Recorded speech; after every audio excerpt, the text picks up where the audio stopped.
Hi friends, welcome to Harish academy. ఈరోజు వార్తలు నిలిచిన జాతీయ, అంతర్జాతీయ, రాష్ట్రీయ మరియు వార్తలు నిలిచిన వ్యక్తులు కానివ్వండి, ఒక్కొక్కరి గురించి తెలుసుకునే ముందట ఈరోజు హెడ్లైన్స్ ఏమున్నాయో తెలుసుకుందాం. రక్తం యొక్క అవసరాన్ని దృష్టిలో ఉంచుకొని కేంద్ర ప్రభుత్వం ఒక మొబైల్ యాప్ని తీసుకొచ్చింది. ఆ యాప్ని ఎవరు డెవలప్ చేశారు, ఎందుకోసం డెవలప్ చేశారు, టెక్నాలజీ ఎవరిచ్చారు, అది తెలుసుకుందాం.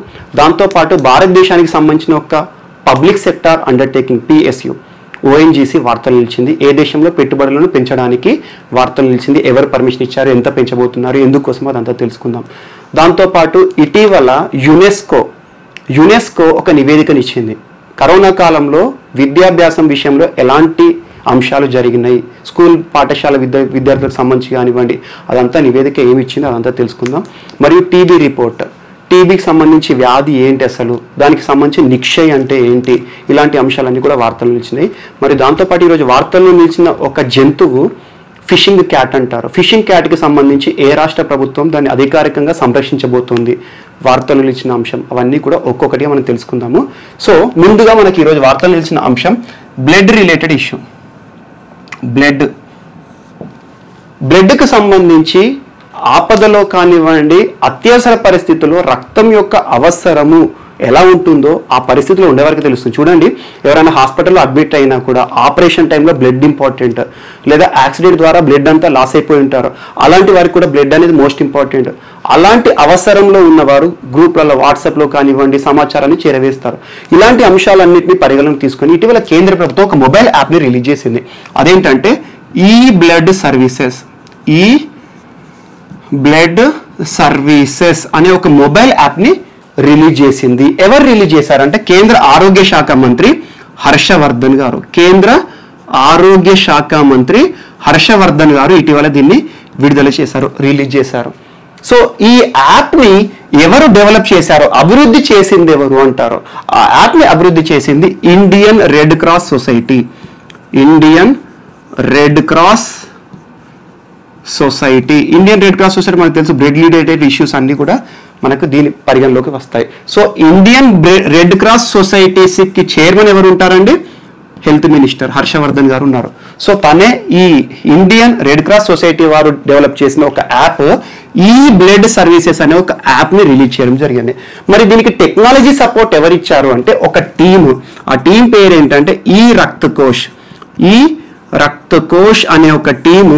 ఎవరి దగ్గర ఈ టీం పనిచేస్తుంది అంటే సీడాక్ మీకు తెలిసే ఉంటుంది, బీటెక్ వాళ్ళకి సీడాక్ అంటే ఏంటనేది. Centre for development of advanced computing వారి ఆధ్వర్యంలో ఉండే ఒక టీము దీనికి టెక్నాలజీ సపోర్ట్ ఇచ్చింది. అలా అవసరంలో ఉండే వాళ్ళు, ఎవరైతే రక్తం అవసరం ఉంటుందో వారు ఈ మొబైల్ యాప్ని డౌన్లోడ్ చేసుకొని లాగిన్ అయ్యి మాకు ఈ సర్వీసెస్ కోసం ఇంత బ్లడ్ అవసరం ఉందని చెప్పేస్తే విత్ ఇన్ 12 hours బ్లడ్ అనేది ప్రొవైడ్ చేయడం జరుగుతుంది. సో ఒక పర్సన్కి మ్యాక్సిమం 4 units బ్లడ్ మాత్రమే ఇస్తారు, 4 units. సో మీకు తెలుసు యూనిట్స్ అంటాను బ్లడ్. ఎవరైనా చూడండి, ఎప్పుడైనా బ్లడ్ కనుక మీరు డొనేట్ చేస్తే చూడండి యూనిట్స్, 1 unit ఇచ్చారు, 2 unit ఇచ్చారు అని చెప్పేసి వార్తలు నిలుస్తూ ఉంటాయి. చూడండి యూనిట్స్లో కొలుస్తారు. సో అలా 4 units బ్లడ్ మ్యాక్సిమంగా ఇస్తారు. సో ఈ రకంగా బ్లడ్ సర్వీసెస్ అనే ఒక మొబైల్ యాప్ని ఇటీవల కేంద్ర ఆరోగ్య శాఖ మంత్రి హర్షవర్ధన్ గారు రిలీజ్ చేశారు. దీన్ని ఎవరు అభివృద్ధి చేశారండి, ఇండియన్ రెడ్ క్రాస్ సొసైటీ. దానికి టెక్నాలజీ ఎవరు ఇచ్చారు, సీడాక్ లో ఉండే ఒక టీమ్, ఆ కంపెనీలో ఉండే ఒక టీమ్ రక్త కోష్ వాళ్ళు దీనికి టెక్నాలజీగా, సాఫ్ట్వేర్ కానీ అవన్నీ కూడా డెవలప్ చేయడం జరిగింది. అలా అవసరంలో ఉన్న వారికి, రక్తం అవసరంలో ఉన్న వారిని ఆదుకోవాలనే ఉద్దేశంతో బ్లడ్ సర్వీసెస్ అనేది వచ్చింది.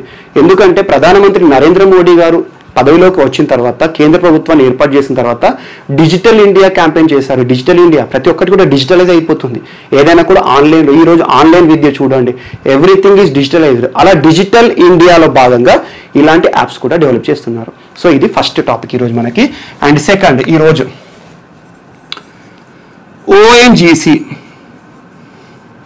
ఓఎన్జీసీ విదేశ్ లిమిటెడ్ ఈ సంస్థ ఇటీవల వార్తలు నిలిచింది.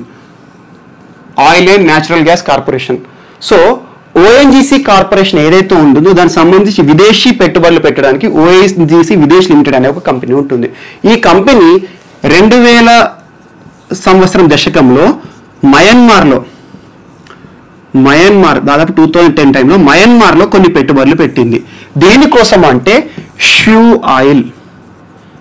షూ ఆయిల్ మరియు గ్యాస్ ఎక్స్ప్లోరేషన్ కోసం. So shoe oil gas exploration దేనికోసం అండి?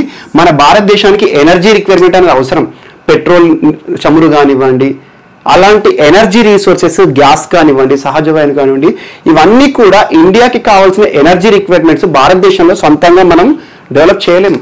సో ఎనర్జీ రిక్వైర్మెంట్స్ ఎక్కువగా మనం ఇంపోర్ట్ చేసుకుంటాము, పెట్రోల్ చమురు ఒక గల్ఫ్ దేశాల నుండి అని చెప్పేసి. అలా వేరే దేశాల్లో మన సంస్థ ఓఎన్జీసీ విదేశ్ లిమిటెడ్ అనేది పబ్లిక్ సెక్టార్ అండర్టేకింగ్, ప్రభుత్వ ఆధ్వర్యంలో పనిచేసే ఒక కంపెనీ. ఇది మయన్మార్లో ఆల్రెడీ దాని కార్యకలాపాలు చేస్తోంది. ఎందుకు అంటే షూ ఆయిల్ మరియు గ్యాస్ ఎక్స్ప్లోరేషన్లో యాక్టివ్గా పనిచేస్తుంది. దీనికి సంబంధించి ఇటీవల ఎందుకు వార్తలు నిలిచింది అంటే cabinet committee on economic affairs, CCEA అంటారు. సిసిఈఏ మినిస్ట్రీ ఆఫ్ ఫైనాన్స్ సంబంధించి CCA cabinet committee on economic affairs వారు ఈ ఓఎన్జీసీ కంపెనీకి సంబంధించి ఇటీవల వారి పెట్టుబడులను ఇంకా పెంచుకోవచ్చు అని ఒక అప్రూవల్ చేశారు. అలా $121 వరకు కూడా వారు పెట్టుకోరు. 121 మిలియన్స్. సో ఆల్రెడీ మయన్మార్లో వీళ్ళ యొక్క కంపెనీ దాని కార్యకలాపాలు చేస్తుంది. ఎందుకంటే ఆయిల్ గ్యాస్ ఎక్స్ప్లోరేషన్ చేయడానికి. ఆ ఆయిల్ గ్యాస్ ఎక్స్ప్లోరేషన్ చేయడానికి వారికి ఇంకొకవేళ నిధులు ఇంకా పెట్టాలి, దాన్ని ఎక్స్టెండ్ చేయాలి, ఆ కంపెనీని అక్కడ ఇంకా ఎక్కువ కార్యకలాపాలు చేయాలంటే ఎక్కువ అమౌంట్ పెట్టాలి. అలా అమౌంట్ పెట్టాలంటే చేయాలి, కేంద్ర ప్రభుత్వం నుండి పర్మిషన్ కావాలి. ఏ సంస్థ కూడా ఇష్టమైన రీతిగా పెట్టుకోవాలి. అలా కేంద్ర ప్రభుత్వం నుండి ఎందుకు పర్మిషన్ కావాలి? Public sector undertaking. సో దీనికి సంబంధించి cabinet committee on economic affairs వారు ఇటీవల $121 మిలియన్ రూపీస్ని అక్కడ మీరు ఇంకా ఎక్స్ట్రా అమౌంట్ పెట్టేసి ఇంకా డెవలప్ చేయండి అని చెప్పేసి జరిగింది. మరి ఎందుకు ఇక్కడ దేశాన్ని గుర్తుంచుకోండి, మయన్మార్ మన దేశంలో కాదు. ఎప్పుడైనా భారతదేశము విదేశీ విధానంలో భాగంగా పక్కన ఉన్న దేశాలతో సంబంధాలు ఏర్పాటు చేసుకుంటుంది. అలా ఒక్కొక్క దేశంతో ఒక్కొక్క సంబంధం, ఒక్కొక్క అవసరం కోసం, వాళ్ళకు మన అవసరం ఉంటుంది, మనకు వాళ్ళ అవసరం ఉంటుంది. అలా యాక్ట్ ఈస్ట్ పాలసీలో భాగంగా భారతదేశంలో చుట్టూ ఉండే దేశాలు ఏవైతే ఉంటాయో వాటితో సంబంధాలు ఏర్పాటు చేసుకుంది. అలా ఈస్ట్ దేశాలను ప్రసన్నం చేసుకోవడానికి, సంబంధాలు ఏర్పాటు చేసుకోవడానికి మయన్మార్లో పెట్టుబడులు పెంచడానికి ఉంది. సో ఇలా పెట్టుబడులు పెంచడం వల్ల బెనిఫిట్ ఏంది? ఆ దేశంలో పెట్టుబడులు పెరిగి వాళ్ళకి అభివృద్ధి చెందుతుంది. మనకు కావాల్సిన ఎనర్జీ, సహజ వాయువులు కానివ్వండి, షూ ఆయిల్ కానివ్వండి, గ్యాస్ కానివ్వండి, మనకి అవసరాలు తీరుతాయి. అలా ఇటీవల ఓఎన్జీసీ విదేశ్ లిమిటెడ్ వారు వార్తలు నిలవడం జరిగింది. దానికి సంబంధించి ప్రభుత్వం ఇంకా పెట్టుబడులు పెంచుకోవచ్చు అని చెప్పేసి పర్మిషన్ ఇవ్వడం జరిగింది. ఇది ఎకానమీలో ఇంపార్టెంట్, బిజినెస్ పేపర్స్లో మీకు కవర్ అవుతాయి. అండ్ నెక్స్ట్ ఈరోజు థర్డ్ ఇష్యూ దేనికి అంటే fishing cat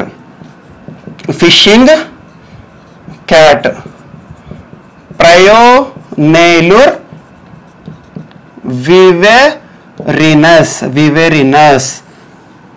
so fishing cat అనేది ఇటీవల వార్తల్లో నిలిచింది. ఫిషింగ్ క్యాట్ అనేది ఎందుకు వార్తల్లో నిలిచింది అంటే ఇది అంతరించిపోతున్న జాతి.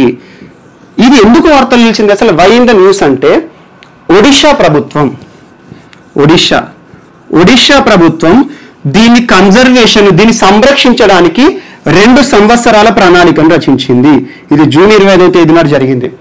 సో ఒడిషా ప్రభుత్వము ఈ ఫిషింగ్ క్యాట్ విషయంలో వీటి జనాభా అంతరించిపోతుంది, వీటిని సంరక్షించాలని చెప్పేసి 2-year కన్జర్వేషన్ ప్రోగ్రామ్ ని చేపట్టబోతోంది.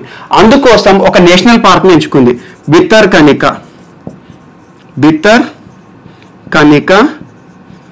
National park Odisha. మీకు చూడండి, జాగ్రఫీ పార్ట్ కానివ్వండి, జీకే పార్ట్ కానివ్వండి, నేషనల్ పార్క్స్ కానివ్వండి, బయో రిజర్వ్స్ కానివ్వండి, వీటి గురించి బిట్ ఖచ్చితంగా అడుగుతారు. ఇవి పాయింటర్స్. కొన్ని క్వశ్చన్ పేపర్స్ లో కొన్ని ఏరియాస్, ట్రైబ్స్ కానీ ఇలాంటి క్వశ్చన్స్ లేకుండా కవర్ అవ్వదు పేపర్.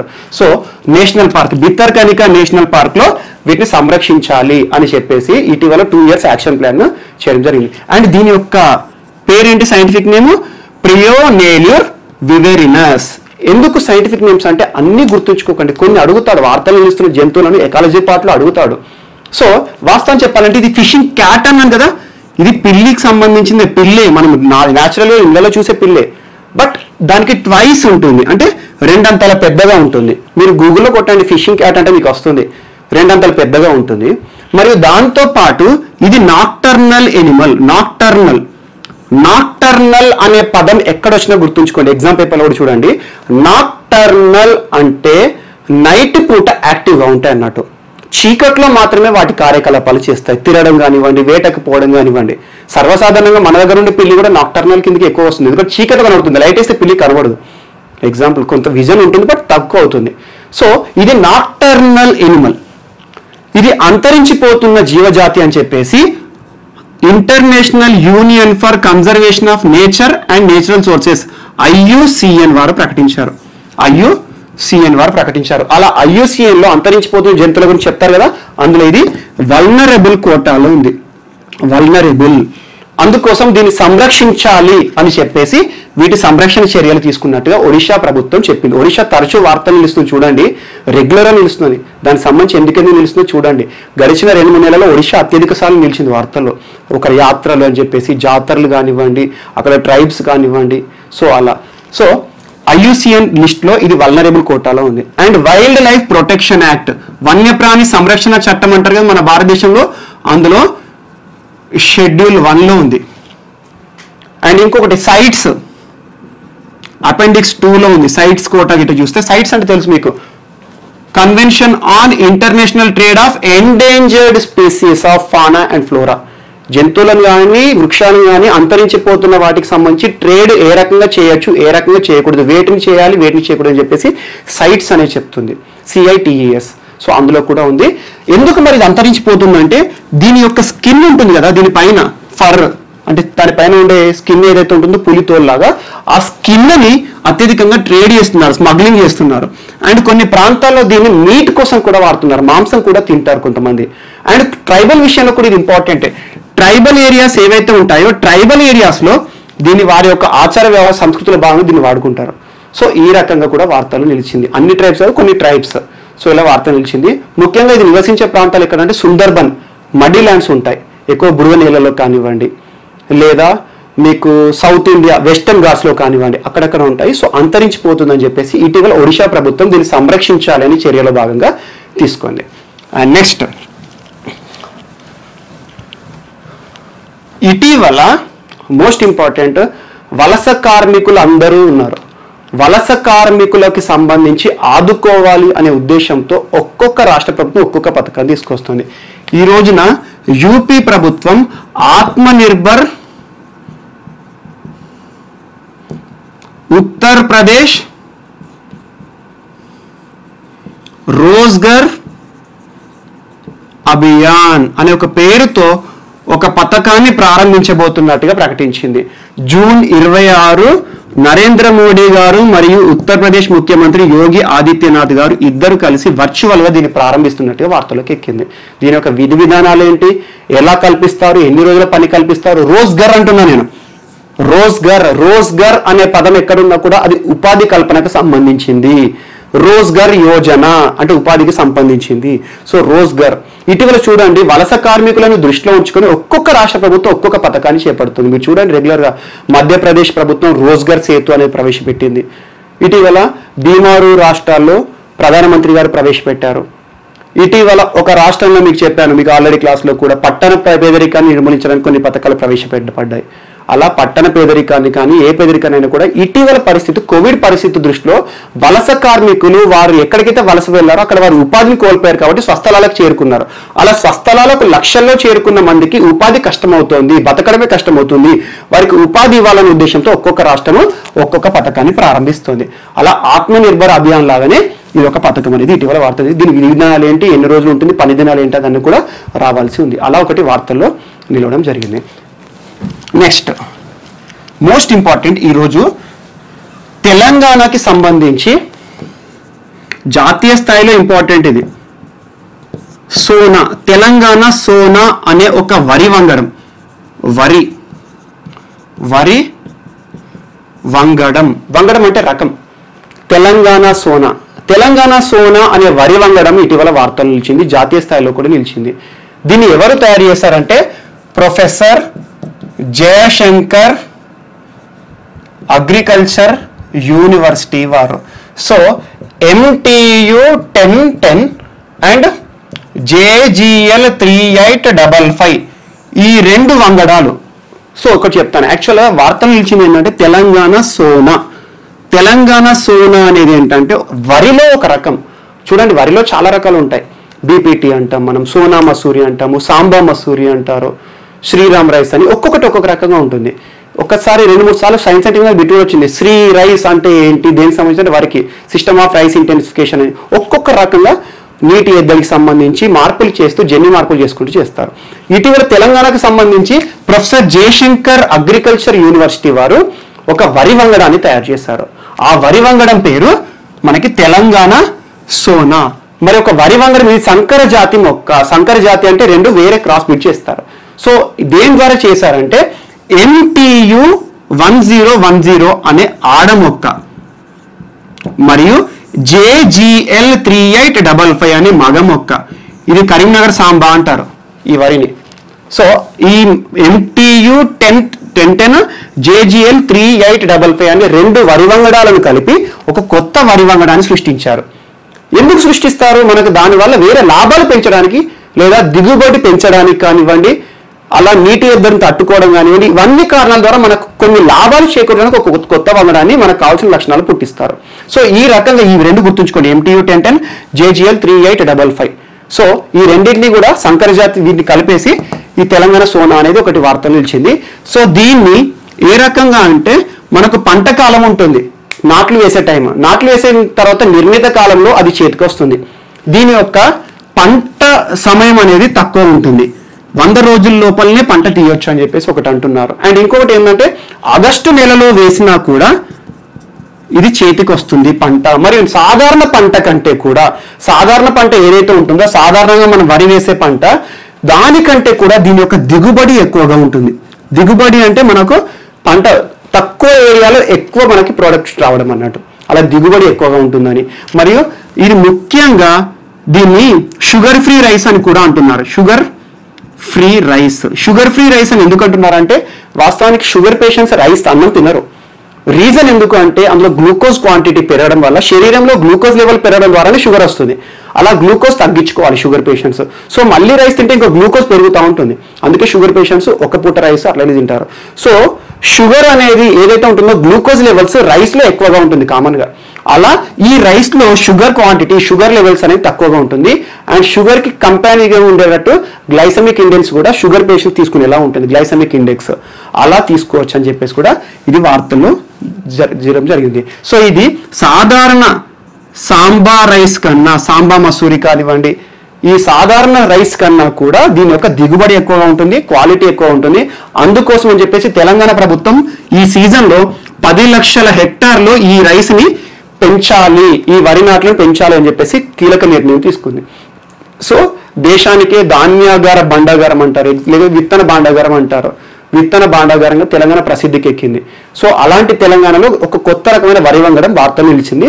సో జాతీయ స్థాయిలో గుర్తించదగింది. సో ఈ రకంగా తెలంగాణ సోనా అనేది వార్తలో నిలిచింది. అభివృద్ధి చేసింది professor Jayashankar agriculture university. So ఇక్కడ ఇంకొక అంశం చెప్పుకుందాం తెలంగాణ రిలేటెడ్గా. తెలంగాణలో 6వ విడత హరితహారం అనేది ప్రారంభమైంది. హరితహారం 6వ విడత. సో ఇప్పటి వరకు 5 విడతలు కంప్లీట్ చేసుకున్నాము. ఇప్పుడు 6వ విడత హరితహారం ప్రారంభమైంది. సో 6వ విడత మనకు జూన్ 25వ తేదీ మెదక్ జిల్లాలో ప్రారంభమైంది. నర్సాపూర్, మెదక్ జిల్లా నర్సాపూర్, తెలంగాణ రాష్ట్ర ముఖ్యమంత్రి కేసీఆర్ గారు ప్రారంభించడం జరిగింది. సో మనం క్రితం వీడియోలో కూడా చూడండి, దాదాపు ప్రతి ఎపిసోడ్లో ఒక్కొక్క పాయింట్ చెప్పుకుంటూ వచ్చాను. ప్రభుత్వం ఏదైనా చెప్తే వెంటనే మీకు ఆ రోజు క్లాస్లో అప్డేట్ చేసుకుంటూ వచ్చాను. మియావాకి టెక్నాలజీ అన్నాను, గ్రీన్ ఫండ్ అన్నాను. సో అలా హరితహారం సంబంధించి ఒక్కొక్కటి చెప్పుకుంటూ వచ్చాను. సో ఈ రోజు అధికారికంగా ప్రారంభమైంది కాబట్టి ఒకసారి ఎట్ గ్లాన్స్లో వేద్దాం. ఈసారి దాదాపు 30 కోట్ల మొక్కలను నాటే ప్రోగ్రాం పెట్టుకున్నారు. 30 కోట్ల మొక్కలు. అందులో భాగంగా దాదాపు అటవీ శాఖ పరిధిలో 3.59 కోట్లు, అండ్ హరితహారం కింద 2.16, అండ్ కాంపా పరిధిలో 1.43. సో ఇవన్నీ లెక్కలు కాదు కానీ టోటల్గా కాంపా అంటే మాత్రం మీకు చెప్పాలి. Compensatory afforestation fund management and planning authority. Campa అంటారు. కాంపా అంటే అటవీ శాఖకు సంబంధించింది. సుప్రీంకోర్టు 2002లో ఒక తీర్పు ఇచ్చింది. ఏం తీర్పు అంటే ఎంతైతే అడవులకు నష్టం జరుగుతుందో మన అవసరాల కోసము, పారిశ్రామిక అవసరాల కోసము జరిగిన నష్టాన్ని మళ్ళీ పూరించాలి. అంటే ఏం చేయాలి, వేరే ప్రాంతంలో ఎంత నష్టం అయితే జరిగిందో అంత నష్టాన్ని మళ్ళీ మనం చెట్లు పెట్టి పెంచాలి. ఆ రకంగా కాంపా అనే ఒక క్రియాశీలక సంస్థ 2006లో వచ్చింది. కాంపా ఫుల్ ఫామ్ చూసుకోండి. సో మన అవసరాల కోసం మనం చెట్లను కలప కోసం నశింపజేస్తాము, అడవులన్నిటిని నరుకుతాము. సో ఎంతైతే అడవులు నష్టం జరుగుతున్నాయో ఆ అడవులను పెంచాలి. వాస్తవానికి forest policy, national forest policy 1952 ప్రకారము భూభాగంలో 33% లేదంటే 1/3 of total land area should be covered with tree cover అంటారు. అంటే మొత్తం భూమిలో ఒక ఏరియా ఖచ్చితంగా అడవులు ఉండాలి అంటున్నారు. బట్ భారతదేశంలో ఈ పాటికి చూస్తే 25 అరౌండ్గా ఉంటుంది, 25%గా ఉంటుంది. దీన్ని పెంచడానికి కేంద్ర రాష్ట్ర ప్రభుత్వాలు చర్యలు చేయాలి. కేంద్ర రాష్ట్ర అంటున్నాను. సో రాజ్యాంగంలో అడవులు అనేది ఉమ్మడి జాబితాలో ఉంటాయి. షెడ్యూల్ 7లో ఉమ్మడి జాబితాలో ఉండే అంశం. అంటే కేంద్ర ప్రభుత్వం చెట్లు నాటే కార్యక్రమం చేస్తుంది, రాష్ట్ర ప్రభుత్వాలు చెట్లు నాటే కార్యక్రమాలు చేస్తుంది. అలా ఆదేశిక సూత్రాల్లోని ఆర్టికల్ 48A అటవీ విస్తీర్ణాన్ని, పర్యావరణ పరిరక్షణని కాపాడాలి అనే ఉద్దేశం ఉంటుంది. ఈ ఆర్టికల్ ఇన్స్పిరేషన్ గా ప్రభుత్వాలు పథకాలు చేస్తాయి. సింపుల్ ఎగ్జామ్ లో వచ్చింది అనుకోండి, హరితహారం అనే ప్రభుత్వ పథకము ఏ రాజ్యాంగ నిబంధనలోకి ఇన్స్పిరేషన్ ఆధారంగా ప్రభుత్వాలు చేస్తాయంటారు. ఆర్టికల్ 48A అది రాజ్యాంగ ఆదేశిక సూత్రాల్లో ఉంది. ఒకవేళ ప్రభుత్వం హరితహారం కార్యక్రమం చేయకపోయినా కూడా ఎవరు న్యాయస్థానానికి వెళ్ళకూడదు. కారణం ఏంటంటే ఆదేశిక సూత్రాలు పాటించవచ్చు, పాటించకపోవచ్చు. అలా ఒకటి వార్త నిలిచింది. అండ్ ఈ సంవత్సరం జంగిల్ బచావో జంగిల్ బడావో అనే ఒక నినాదాన్ని ఇచ్చారు. మోస్ట్ ఇంపార్టెంట్, జంగిల్ బచావో జంగిల్ బడావో. మనకు తెలుసు కోతులు వాపస్ పోవాలి, వానలు వాపస్ రావాలి అని మొట్టమొదటిసారి 2015 జూలై 3వ తేదీన హరితహారం ఫస్ట్ ఫేజ్ ప్రారంభమైనప్పుడు కేసీఆర్ గారు చెప్పారు. ఏమని చెప్పారు, వానలు వాపస్ రావాలి, కోతులు వాపస్ పోవాలి అని ఒకటి చెప్పారు. ఎందుకు మరి ఈరోజు కోతులను చూడండి మన నివాస ప్రాంతాలు తిరుగుతూ ఉంటాయి. కారణం ఏంటంటే వాటి ఆవాసాలను డిస్టర్బ్ చేశాం మనం. గుట్ట ప్రాంతాలు, గ్రానైట్ ప్రాంతాలు, వాటి గ్రానైట్ అన్ని కూడా తీయడం కోసము, లేకపోతే అడవులు నరకడం ద్వారా వాటికి ఆవాసం కష్టమైంది కాబట్టి మన ఆవాసాల్లోకి వస్తున్నాయి. మళ్ళీ ఇవి వాటి ఆవాసాలకు పోవాలంటే చెట్లను పెంచాలని చెప్పేసి హరితహారం పెడుతున్నామని చెప్పారు. అలా ఈ 6వ విడతకి జంగిల్ బచావో జంగిల్ బడావో అనే ఒక నినాదాన్ని ఇవ్వడం జరిగింది. సో తెలంగాణ ప్రభుత్వం. అండ్ కేటీఆర్ గారు ఐటీ శాఖ మంత్రి ఒక నినాదాన్ని ఇచ్చారు. ఈచ్ వన్ ప్లాంట్ వన్ అన్నారు. ఈచ్ వన్ ప్లాంట్ వన్ అంటే ప్రతి ఒక్కరూ ఒక మొక్క నాటండి అన్నట్టుగా అలా నినాదాలు ఇస్తున్నారు. కొన్ని చూడండి దేనికి సంబంధించి ఎవరు చెప్పారని కూడా అడుగుతారు. సో ఈ రకంగా ఈ హరితహారం నిలిచింది. ఈ సంవత్సరం ముఖ్యంగా చింత, పూలు మరియు పండ్లకు సంబంధించిన ఎక్కువ కాన్సన్ట్రేట్ చేస్తున్నారు. అండ్ దాదాపు 37 రకాల వృక్ష జాతులను పెంచుతున్నారు. ఎందుకంటే కోతులని అరికట్టడానికి, కోతుల నివారణకు, లేకపోతే కొన్ని ప్రాంతాల్లో కోతులు డిస్టర్బెన్స్ చేస్తాయి. అలా కోతులకు సంబంధించి అరికట్టడానికి, కోతులను మన ప్రాంతాల్లోకి రాకుండా అరికట్టడానికి 37 రకాల వృక్ష జాతులను నాటుతున్నారు. కోతుల ఎద్దడిని కానివ్వండి, కోతులకు సంబంధించి వాటిని నుండి మనం రక్షించుకోవడానికి కానివ్వండి, ఫారెస్ట్లో కానివ్వండి, అవి ఆవాసం ఉండడానికి 37 రకాలు నాటుతున్నారు. ఇదొకటి. అండ్ ఈచ్ అండ్ ఎవ్రీ ప్రతి ఒక్క ఇంటికి కూడా 6 మొక్కలు ఇస్తారు. 6 మొక్కలు నాటాలి అని చెప్పడం జరిగింది. అండ్ ఈ సంవత్సరం మియావాకీ టెక్నాలజీ అనేది ఉంది. మియావాకీ అంటే తక్కువ ప్రాంతంలో ఎక్కువ మొక్కలు నాటాలి అని చెప్పేసి దీని గురించి మీకు క్రితం క్లాస్లో చెప్పాను. మీకు చూడండి యూట్యూబ్లో డైరెక్ట్గా మీకు వీడియో పైన థంబ్నెయిల్ ఉంటుంది. మియావాకీ అంటే ఏంటని చెప్పేసి ఉంటుంది, చూడండి, దానిలో చెప్పాను నేను. సో మియావాకీ టెక్నాలజీ ఎవరు అభివృద్ధి చేశారో మియావాకీ టెక్నాలజీ కింద పెంచాలి అని చెప్పడం జరిగింది. అండ్ ప్రతి ఒక్కరు కూడా ఇప్పటి వరకు జరిగిన పంట నష్టం, అడవుల నష్టం ఏదైతే ఉందో, అంటే ఫస్ట్ ఫేజ్ నుండి నాటుకుంటూ వచ్చారు కదా, ఆ నాటిన మొక్కలు ఏవైతే ఉంటాయో, నాటిన మొక్కలు అన్ని కూడా సురక్షితంగా లేవు. కొన్ని చనిపోయాయి మొక్కలన్నీ కూడా. నాటుతున్నారు, మళ్ళీ కొన్ని రోజుల తర్వాత మొక్కలు చనిపోతున్నాయి. వాటిని అన్నింటినీ సంరక్షించాలని చెప్పేసి గ్రీన్ ఫండ్ కాన్సెప్ట్ కూడా ఉంది.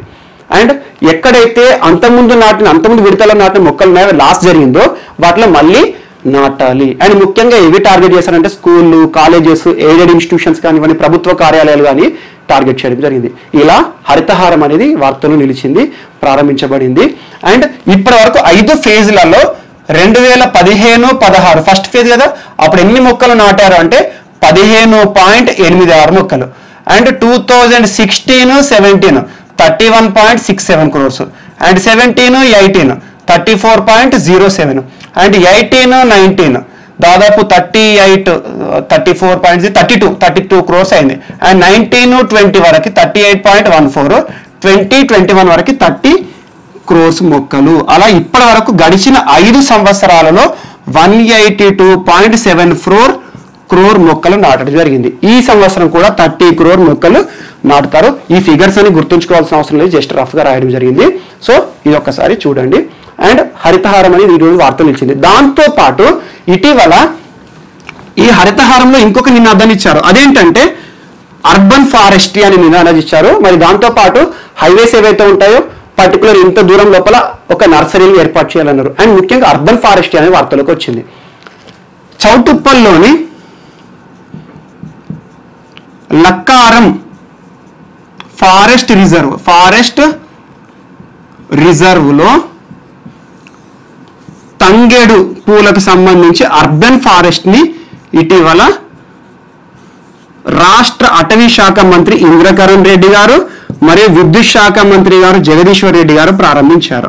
సో హరితహారం ప్రారంభమైన రోజునే లక్కారం ఫారెస్ట్ రిజర్వ్ ప్రాంతంలో అర్బన్ ఫారెస్ట్ కింద తంగేడు మొక్కల్ని సంరక్షించి ఒక వనాన్ని ప్రారంభించారు, తంగేడు వనాన్ని. సో అది కూడా వార్తలు నిలిచింది. మనకు తెలుసు రాష్ట్ర పుష్పం కింద కేషియా అరికులేటా, సెన్నా అరికులేటా అని చెప్పేసి సైంటిఫిక్ నేమ్స్ తో చదవండి. సో అలా ఈ తంగేడు పూలకు సంబంధించి వనాన్ని కూడా లక్కారంలో ప్రారంభించబడింది రాష్ట్ర అటవీ శాఖ మంత్రి గారు. ఇది కూడా ఈరోజు వార్తలు నిలిచేది. And most important, IndiGo airlines సంబంధించి ఫ్లెక్స్ పే అనే ఒక పథకం వార్తలు నిలిచింది. ఇండిగో ఎయిర్లైన్స్ మనకు తెలుసు రకరకాల ప్రైవేట్ ఎయిర్లైన్స్ ఉన్నాయి సంస్థలు, ఇండిగో ఎయిర్లైన్స్ అని లేకపోతే స్పైస్ జెట్ అని చెప్పేసి. కరోనా పరిస్థితిలో విమానయాన రంగం మొత్తం కూడా కుదేలైపోయింది. విమానాలు ఎవరు ఎక్కట్లేదు. సింపుల్గా చెప్పాలంటే ట్రైన్లోనే ఎవరు ఎక్కట్లేదు. రీసెంట్గా మనం చూస్తున్నాం అంత దూరం వచ్చిన ట్రైన్లో ఖాళీగా వస్తున్నాయని చెప్పేసి. ఎందుకంటే కరోనా ఉధృతి భయానక వాతావరణం ఉంది.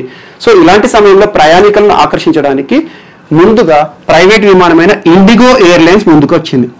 ఇండిగో ఎయిర్లైన్స్ ఈ ఫెయిర్ ప్లే అనే పథకంలో ఏం చెప్తుంది అంటే, ఎవరైనా ప్రయాణికులు టికెట్ బుక్ చేసుకోవాలి అనుకున్నారు అనుకోండి, మనం ఏం చేస్తాము, టోటల్ అమౌంట్ అంతా కూడా ఎగ్జాంపుల్ 1000 రూపాయలు ఉంది అనుకోండి, 1000 రూపాయలు కడితేనే మన టికెట్ అనేది జనరేట్ అవుతుంది ఆన్లైన్లో. కానీ ఈ రోజు ఈ ఇండిగో ఎయిర్లైన్స్ ఏం చెప్పారంటే, మీ టికెట్ కాస్ట్ మొత్తంలో 10% మాత్రమే పే చేయండి, మీ టికెట్ కన్ఫర్మ్ అవుతుంది, మీకు వచ్చేస్తుంది. కానీ బయలుదేరే సమయానికి నిర్ణీత కాలం అనేది ఉంటుంది. ఆ బయలుదేరే సమయం లోపల మిగతా 90% కట్టాలి. అలా ఒక ఫెయిర్ ప్లే ఫ్లెక్స్ పే అనే ఒక పథకాన్ని ఫ్లెక్సిబుల్ పే అన్నట్టు. ఫ్లెక్స్ పే అంటే ఫ్లెక్సిబుల్ గా ఉండే పేమెంట్ అన్నట్టు ఫ్లెక్స్ పే. సో ఈ రకంగా ఈ 90% అనేది ఎక్కే టైం కానివ్వండి బయలుదేరే ముందు కానీ కట్టవచ్చు అని చెప్పేసి టికెట్ కన్ఫర్మేషన్ సంబంధించి ఇచ్చింది. ఒకవేళ టైం మీద మనం ఒకవేళ ప్రయాణం రద్దు చేసుకున్నాం అనుకోండి, క్యాన్సిల్ చేసుకున్నాం అనుకోండి, సడన్ గా మన ట్రిప్ క్యాన్సిల్ అయింది అనుకోండి, ఈ 10% అనేది వాళ్ళకే ఉంటుంది. కామన్గా మనం 100% పే చేసినప్పుడు ఏముంటుంది, 100 రూపీస్ పే చేస్తే ఇంత % కోత అనేది ఉంటుంది, ఎందుకంటే టికెట్ క్యాన్సిలేషన్ ఛార్జెస్. అలా ఫ్లెక్స్ పే అనే పథకాన్ని కూడా తీసుకురావడం జరిగింది ఇండిగో ఎయిర్ లైన్స్. అండ్ ఇటీవల మాకు వార్తలు నిలిచిన ఇంకొన్ని అంశాలు.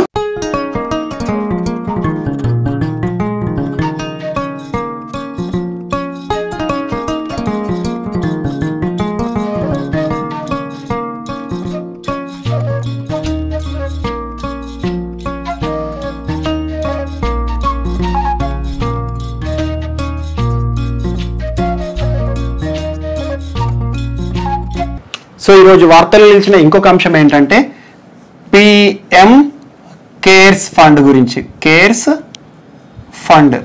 పిఎం కేర్స్ ఫండ్, దీనికి సంబంధించి ఫుల్ ఫామ్ మనకు తెలుసు, prime minister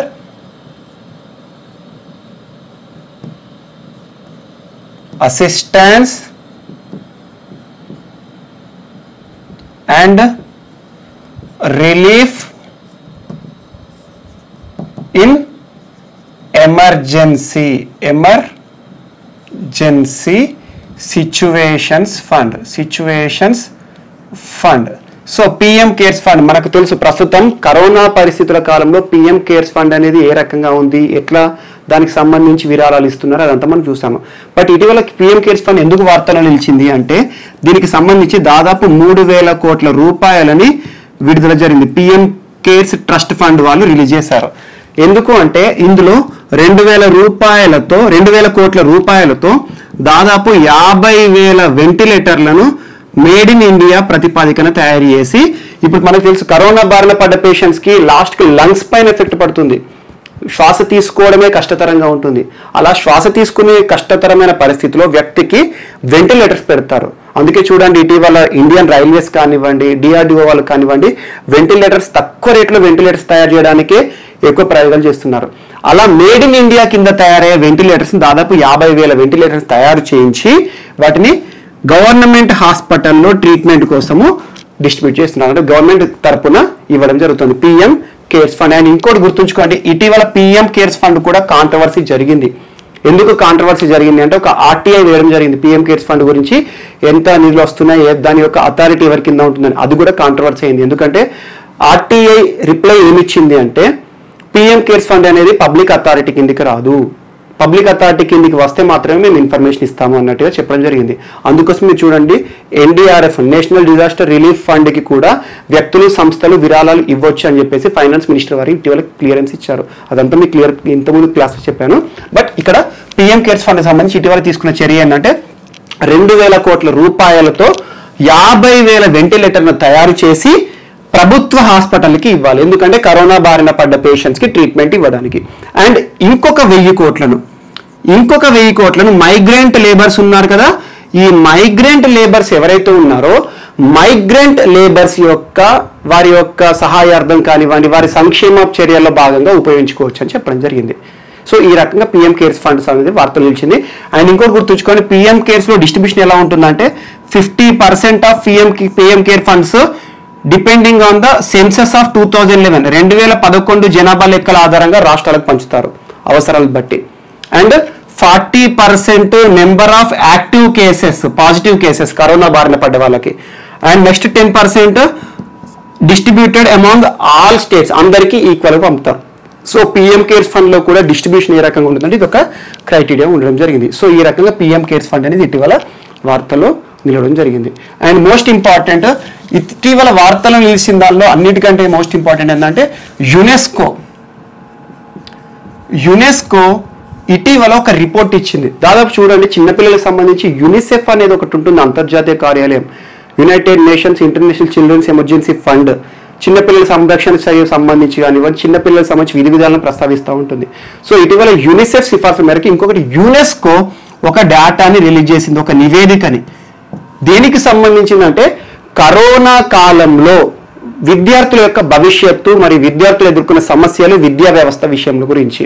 so UNESCO full form అని అందరికీ తెలుసు, United Nations Educational Scientific Cultural Organization. దీని యొక్క హెడ్ ఆఫీస్ ఎక్కడ ఉందండి? ప్యారిస్. సో హెడ్ ఆఫీసెస్ ఖచ్చితంగా చూసుకోండి. మీకు WHO వచ్చినప్పుడు WHO చెప్తున్నాను, FAO వచ్చినప్పుడు FAO చెప్తున్నాను, యునిసెఫ్ వస్తే యునిసెఫ్ చెప్తున్నాను. సో ఏదైనా సంస్థ ఐక్యరాజ్య సమితి అనుబంధ రంగ సంస్థ వార్తల్లో నిలిస్తే దాని యొక్క హెడ్ ఆఫీస్ చూసుకోండి. ఒక్కొక్క దగ్గర ఉంటుంది. జెనీవాలో ఒకటి ఉంటుంది, న్యూయార్క్లో ఒకటి ఉంటుంది, ప్యారిస్లో ఒకటి ఉంటుంది, అలా చూసుకోండి. సో యునెస్కో ఇచ్చిన రిపోర్ట్ దేనిపైన అంటే, COVID-19 కాలంలో COVID-19 విజృంభించిన తర్వాత ఏ దేశాల్లో విద్యా వ్యవస్థ ఏ రకంగా ఉంది అని చెప్పడం. సో అందులో దాదాపు 40% ఆఫ్ లో అండ్ మిడిల్ ఇన్కమ్ గ్రూప్స్ వాళ్ళు దాదాపు విద్యా వ్యవస్థకి ఎవరు కూడా సపోర్ట్ చేయట్లేదు. విద్యా వ్యవస్థని ఎవరు సపోర్ట్ చేయాలి అంటే ఏంటంటే, కరోనా పరిస్థితిలో విద్య మొత్తం కూడా నిర్లక్ష్యమైంది. ప్రపంచ దేశాలన్నింటిలో కూడా 40% దేశాలు విద్యను ఇప్పుడు ప్రస్తుత పరిస్థితిలో పట్టించుకోవట్లేదు. మనం చూస్తూనే ఉన్నాం విద్యా వ్యవస్థ ఏ రకంగా ఉంది. పాఠశాలలు ప్రారంభం అవ్వట్లేదు, ఎప్పుడు ప్రారంభమవుతుందో తెలియదు. ఎగ్జామ్స్ అన్ని రద్దు అవుతున్నాయి. చూడండి, 10th క్లాస్ ఎగ్జామ్స్ కూడా రద్దయి గ్రేడ్లు ఇస్తున్నారు. సో అలా ఇంటర్ ఎగ్జామ్స్ పవిత్రం ఏంటని చెప్పేసి. సో విద్యా వ్యవస్థ దాదాపు 40% లో ఇన్కమ్ మరియు లో మిడిల్ ఇన్కమ్ గ్రూప్స్ కంట్రీస్ ఏవైతే ఉంటాయో వాటిలో విద్య మొత్తం కూడా నిర్లక్ష్యం అయిపోయింది అన్నారు. And second, 91% of total countries అన్ని కూడా స్కూల్ ఎడ్యుకేషన్ కి దూరంగా ఉన్నాయి. ఏప్రిల్ 2020 నుండి మనకు తెలుసు కరోనా విజృంభిస్తుంది. మన భారతదేశంలో ఏంటంటే మార్చ్లో లాక్డౌన్ చేశారు. March 22 జనతా కర్ఫ్యూ అని అవి చూసాం మనం. ప్రపంచ దేశాలన్నింటిలో కూడా లాక్డౌన్ అనేది వేశారు. సో ఇలాంటి లాక్డౌన్ కాలంలో ప్రపంచం అంతా కూడా ఒక్కొక్క దేశంలో ఒక్కో టైంలో లాక్డౌన్ చేశారు, కానీ సైమల్టేనియస్గా అన్ని కూడా లాక్డౌన్ నడిచినాయి. ఈ లాక్డౌన్ల కారణంగా విద్యా వ్యవస్థ మొత్తం స్తంభించిపోయింది. అందులో దాదాపు 91% కంట్రీస్, వరల్డ్లో ఉన్న 91% కంట్రీస్లో టోటల్ అసలు విద్య స్కూల్ అనేవి రన్ కాలేదు. సో ఈ రకంగా వార్త నిలిచింది. అండ్ పూర్ మైనారిటీస్ లేకపోతే లింగ్విస్టిక్ మైనారిటీస్ ఉంటారు. పూర్ కానీ లింగ్విస్టిక్ మైనారిటీస్ అంటే భాషాపరమైన మైనారిటీలు. మనకి మైనారిటీలు రెండు రకాలు ఉంటారు, భాషాపరంగా మతం ఆధారంగా. పూర్ పేదవాళ్ళు కానివ్వండి, లింగ్విస్టిక్ మైనారిటీలు కానివ్వండి, ముఖ్యంగా బాలికలు కూడా చాలా సమస్యలు ఎదుర్కొంటున్నారు. పూర్ ఎందుకు సమస్యలు ఎదుర్కొంటారు అంటే చాలా మంది మనకు తెలుసు, మిడ్ డే మీల్ స్కీమ్ అనేది ఉంటుంది. మిడ్ డే మీల్ స్కీమ్ ఎందుకు పెడతారు? మధ్యాహ్నం ఒక పూట భోజనం పెడితే ఆ భోజనం కోసమైనా విద్యార్థులు స్కూల్కి వస్తారు. రెండు మల్టీప్రాంగ్డ్ అప్రోచ్ ఉంటుంది. ఒకటి విద్యను ప్రసాదించిన వారం అవుతాము, విద్యా రేట్ పెరిగినట్టు అవుతుంది. At the same time national food security act ప్రకారం ప్రతి ఒక్కరు కూడా పోషణ స్థాయిని పెంచిన వాళ్ళం అవుతాము. అలా మిడ్ డే మీల్ స్కీమ్ ప్రతి ఒక్క గవర్నమెంట్ స్కూల్లో ప్రభుత్వాలు నడుపుతాయి చూడండి, సంక్షేమ రంగంలో భాగంగా. సో అలా పాఠశాలలే రన్ అవ్వట్లేదు. పాఠశాలలు రన్ అవుతే మిడ్ డే మీల్ స్కీమ్ వస్తుంది. ఆటోమేటిక్గా పేద వర్గాలందరూ కూడా కనీసం ఒక కూలీకి పోయే తల్లిదండ్రులు ఎలా ఆలోచిస్తారు, మా పిల్లలు మాతో పాటు పనికి వచ్చేదేదో ఒక పూట స్కూల్కి పోయింది అనుకోండి, ఒక 4-5 గంటలు స్కూల్కి పోతే అక్కడ ఒక పూట భోజనమైనా దొరుకుతుంది అనే ఉద్దేశంతో పంపిస్తారు. కానీ ఇప్పుడు స్కూల్ నడవట్లేదు, మిడ్ డే మీల్ స్కీమ్ లేదు, ఆటోమేటిక్గా న్యూట్రిషనల్ వాల్యూస్ పిల్లలే తగ్గిపోతున్నాయి.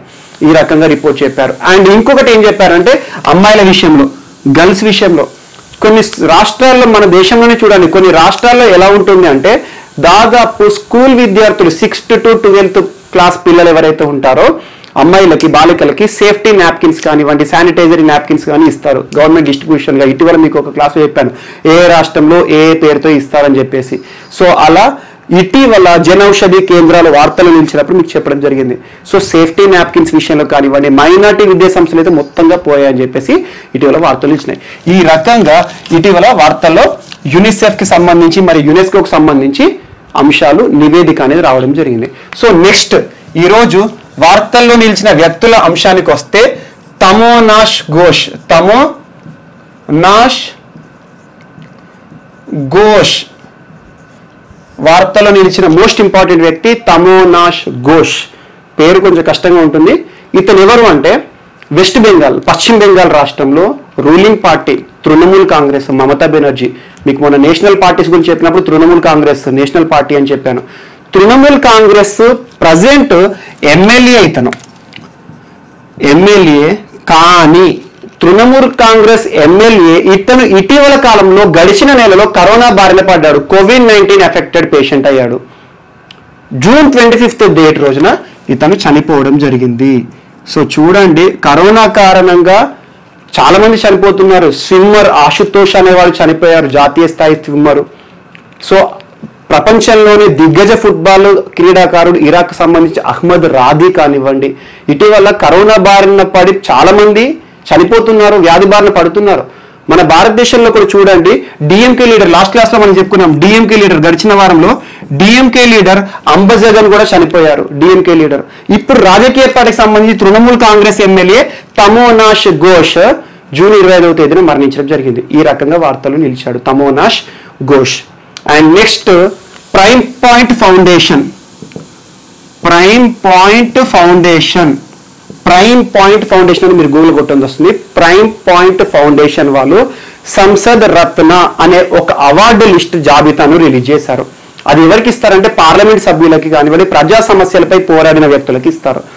అలా ఇటీవల మనకి ఆంధ్రప్రదేశ్కి సంబంధించి రామ్మోహన్ నాయుడు ఎంపీ, రామ్మోహన్ నాయుడు మనకు తెలుసు, ఎర్రన్నాయుడు ఒకప్పుడు టీడీపీలో అగ్రనేత, ఎర్రనాయుడు యొక్క కుమారుడు రామ్మోహన్ నాయుడు 2014 నుండి 2019 16వ లోక్సభలో తాను వినిపించిన గళానికి కానివ్వండి, లేదా రాష్ట్రానికి సంబంధించి ప్రత్యేక హోదాపై చాలా ఉద్యమాలు నడిపాడు, పార్లమెంట్లో మాట్లాడడం కానివ్వండి, అండ్ చాలా చారిటీ ప్రోగ్రామ్స్ కూడా చేయడం జరిగింది.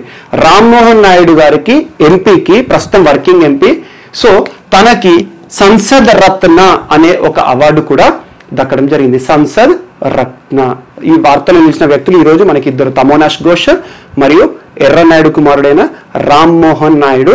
సంసద్ రత్న ఇది ప్రైవేట్ అవార్డు, కానీ పార్లమెంట్ స్థాయిలో ఇచ్చే అవార్డు ఉత్తమ పార్లమెంటరీ అవార్డు. చాలా మంది ఉన్నారు మనకి చరిత్రలో, వాజ్పేయి గారు కానివ్వండి.